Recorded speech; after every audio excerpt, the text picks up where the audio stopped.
Assalamu alaikum viewers. Today we are going to study about the law of conservation of linear momentum.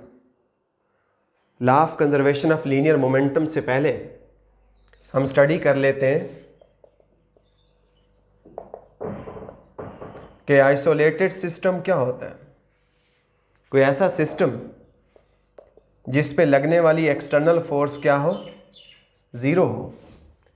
यानी जैसे gas के molecules हैं, इनको हम किसी कंटेनर में फिल कर देते हैं तो मॉलिक्यूल्स एक दूसरे पे फोर्स लगाते हैं, लेकिन इनके ऊपर किसी किस्म की कोई एक्सटर्नल फोर्स असरअंदाज नहीं होती। तो ऐसे सिस्टम को बोल देते हैं कि ये आइसोलेटेड सिस्टम है। अगर हम law of conservation of linear momentum की स्टेटमेंट को लिखें, इसको मैं लिख देता हूं, for an isolated system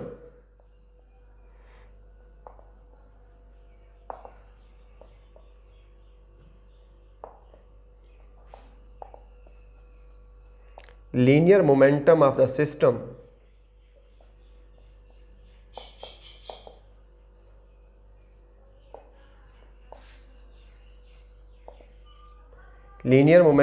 system remains constant। यानी जैसे हम इसमें देखते हैं, external force is equal to rate of change of momentum. ये Newton second law of motion है। अगर एक्सटर्नल फोर्स ज़ीरो है, अगर मैं कह देता हूँ कि एक्सटर्नल फोर्स ज़ीरो के इक्वल है, it means change in momentum with respect to time is zero. This implies that momentum remains constant. उस बॉडी का मोमेंटम चेंज नहीं होगा अगर उस पर लगाई गई फोर्स किसके इक्वल हो, ज़ीरो। External force zero. हम कहते हैं हमारे पास टू बॉडी सिस्टम है। हम इसके प्रूफ में आ जाते हैं। लेट वी हैव अ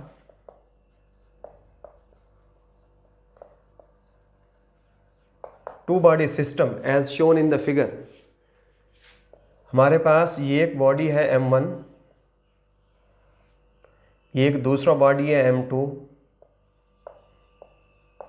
ये इस साइड पे मूव करता है वेलोसिटी v1 के साथ, ये इस साइड पे मूव करता है वेलोसिटी v2 के साथ।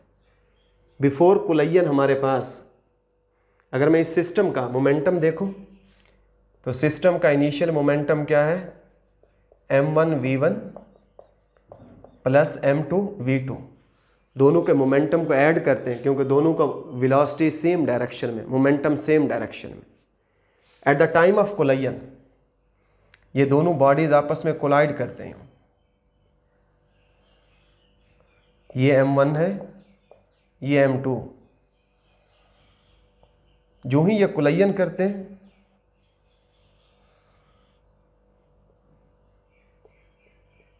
कोलिजन के वक्त F prime is the force exerted on M1। जो इस बॉडी पे फोर्स लगती है उसको हम क्या कह देते हैं, F prime, F dash. This is the force exerted by M2 on M1, और M1 उसके ऊपर फोर्स लगाएगा। F is the force exerted by M1 on M2। Collision के दौरान ये एक दूसरे पे फोर्स लगाते हैं, और Newton third law of motion के मुताबिक ये दोनों forces F prime is equal to, ये दोनों फोर्सेस आपस में इक्वल हैं।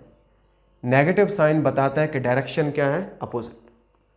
जितनी ये वाला बॉडी इस पे फोर्स लगाएगा, उतनी ही फोर्स ये बॉडी उस पे लगाएगा। कोलिजन के बाद ये M1 मूव करता है with velocity v1 prime. Collision ये उसकी फाइनल वेलोसिटी है। इनिशियल वेलोसिटी v1 थी, कोलिजन के बाद उसकी वेलोसिटी v1 प्राइम है। और जो सेकंड बॉडी है वो मूव करता है विद वेलोसिटी v2 प्राइम। अगर मैं इसका फाइनल मोमेंटम देखूं सिस्टम का, यह आ जाएगा M1 v1 prime plus m2 v2 prime. अब इसको इक्वेशन 1 कह दें, इसको इक्वेशन 2 कह दें। हमने ये प्रूव करना है कि initial momentum is equal to final momentum. ये हमारा फाइनल रिजल्ट होगा। ये initial momentum of the system before the collision, final momentum of the system after the collision. हम कहते हैं हमारे पास force on m1 due to m2 is, इस फोर्स को लिख देते हैं F prime, change in momentum of body 1, क्योंकि बॉडी 1 पे फोर्स लगती है, rate of change of momentum of body 1 होगा। तो यहां पे क्या आ जाएगा, ये F prime, change in momentum body 1 का कितना है, उसका फाइनल मोमेंटम है m1 v1 prime, initial momentum था m1 v1, तो चेंज इन मोमेंटम क्या आ जाएगा, m1 v1 prime minus m1 v1 divided by time कितना गुजरता है t, जो उसका टाइम ऑफ कोलिजन है। अगर मैं t को यहां मल्टीप्लाई कर दूं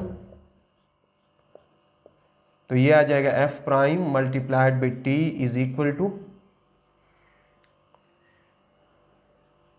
m1 v1 prime minus m1 v1 divided by t, ये इस साइड पे आ गया। मैं इसको बोल देता हूं ये कोई इक्वेशन 3 है।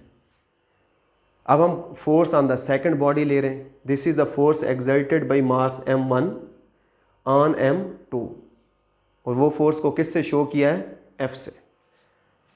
तो यहां पे लिख देता हूं कि फोर्स ऑन m2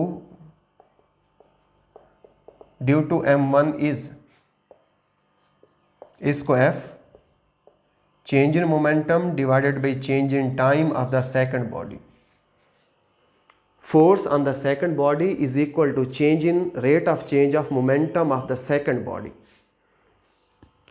तो rate of change of momentum क्या है, सेकंड बॉडी का final momentum m2 v2 prime, final momentum m2 v2 prime, initial momentum यहां पे क्या है, ये m2, ये गलती से लिखा गया है। तो m2 v2 प्राइम, इसमें से माइनस कर दें उसका इनिशियल मोमेंटम m2 v2, जो फाइनल और इनिशियल का डिफरेंस होगा वो चेंज इन मोमेंटम है। तो m2 v2 prime minus m2 v2 divided by time of collision कितना है, यहाँ पे जो टाइम ऑफ कोलिजन है वो दोनों केसेस में क्या है हमारे पास, उसको हम लिख देते हैं वो t है। t को यहाँ पे क्रॉस मल्टीप्लाई करें तो f multiplied by t is equal to m2 v2 prime minus m2 v2। ये हमारे पास उसका फार्मूला है फॉर द सेकंड बॉडी। हम इसको लिख देते हैं, ये कोई इक्वेशन 4 है। अगर हम इन दोनों 3 और 4 को ऐड करें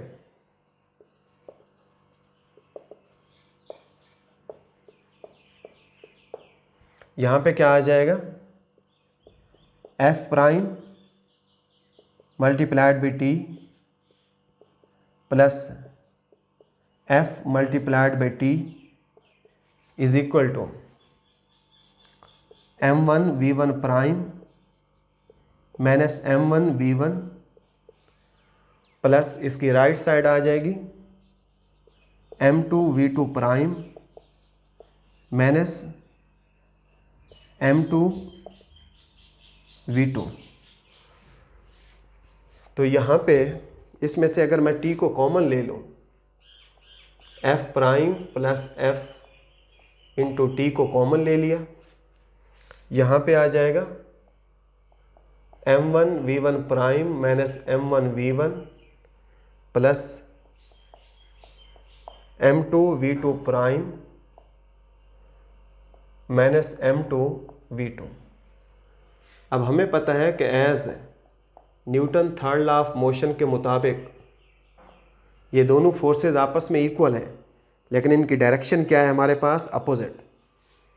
ये F इस साइड पे आके इसके साथ ऐड होगा, तो F prime plus F this is equal to 0। यहाँ पे 0 पुट कर दें तो ये आ जाएगा 0 is equal to M1 V1 prime minus M1 V1 plus M2 V2 prime minus M2। ये हमारे पास इसका M1 V1 prime minus M1 V1 plus M2 V2 prime minus M2 V2। जो प्राइम वाली टर्म है उनको उधर रहने दें, जो अनप्राइम टर्म है, जो नेगेटिव के साथ टर्म है, वो इधर आ जाएंगे। तो ये क्या आ जाएगा? इधर आके पॉजिटिव M1 V1, ये भी इधर आके positive M2 V2 is equal to M1 V1 prime plus M2 V2 prime. Equation 1 और 2 के मुताबिक M1 V1 plus M2 V2 is the initial momentum, M1 V1 prime plus M2 V2 prime this is the final momentum. अगर initial और final momentum same है, this implies that momentum of the body remains constant. तो हमने to body system में देखा है कि to body system में वो मासेज एक दूसरे पे आपस में फोर्स लगाते हैं, लेकिन कोई उनके ऊपर एक्सटर्नल फोर्स नहीं है। एक टू बॉडी आइसोलेटेड सिस्टम है। तो उसमें हमने देखा है कि जितना उस बॉडी का इनिशियल मोमेंटम है, उस सिस्टम का जितना उस सिस्टम का इनिशियल मोमेंटम है, उतना उस सिस्टम का फाइनल मोमेंटम है। और हमने ये पूरी कैलकुलेशन करते हुए हमने एरोज़ को सपोर्ट किया है, एरोज़ का साथ लिया है। मीन्स कि हमारे पास उनकी जो डायरेक्शन है, हमने डायरेक्शन को मद्देनज़र रखा है। अगर इसमें देखें वेलोसिटी की डायरेक्शन है, वेलोसिटी की डायरेक्शन है, मोमेंटम की डायरेक्शन है, तो हमने डायरेक्शन को यहाँ पे कंसीडर किया है। डायरेक्शन के मुताबिक हमने ये लिखा है कि दोनों एक दूसरे पे फोर्स इक्वल लगाते हैं, लेकिन नेगेटिव साइन बता रहा है कि उनकी डायरेक्शन क्या है, वो अपोजिट। तो ये हमारे पास वो law of conservation of linear momentum है कि इस फार्मूले के मुताबिक अगर बॉडी पे एक्सटर्नल फोर्स नहीं होगी, सिस्टम पे कोई एक्सटर्नल फोर्स नहीं है, with in the system molecules का मोमेंटम चेंज हो सकता है, with in the system particles का मोमेंटम चेंज हो सकता है, लेकिन सिस्टम का जो टोटल मोमेंटम होगा वो हमेशा कंजर्व रहेगा। वो मोमेंटम उसका कभी भी चेंज नहीं होगा। ये law of conservation of linear momentum है फॉर ट्रांसलेशनल मोशन। आप इसको स्टडी करें। कहीं कोई प्रॉब्लम आ रहा है, आप क्वेश्चंस पुट करें। हम आपके साथ हैं, आपके साथ मुखलसाना, आपके साथ सिंसियर होके आपको सपोर्ट करने के लिए हर कदम हम आपके साथ हैं। सदा खुश रहें। Thank you so much.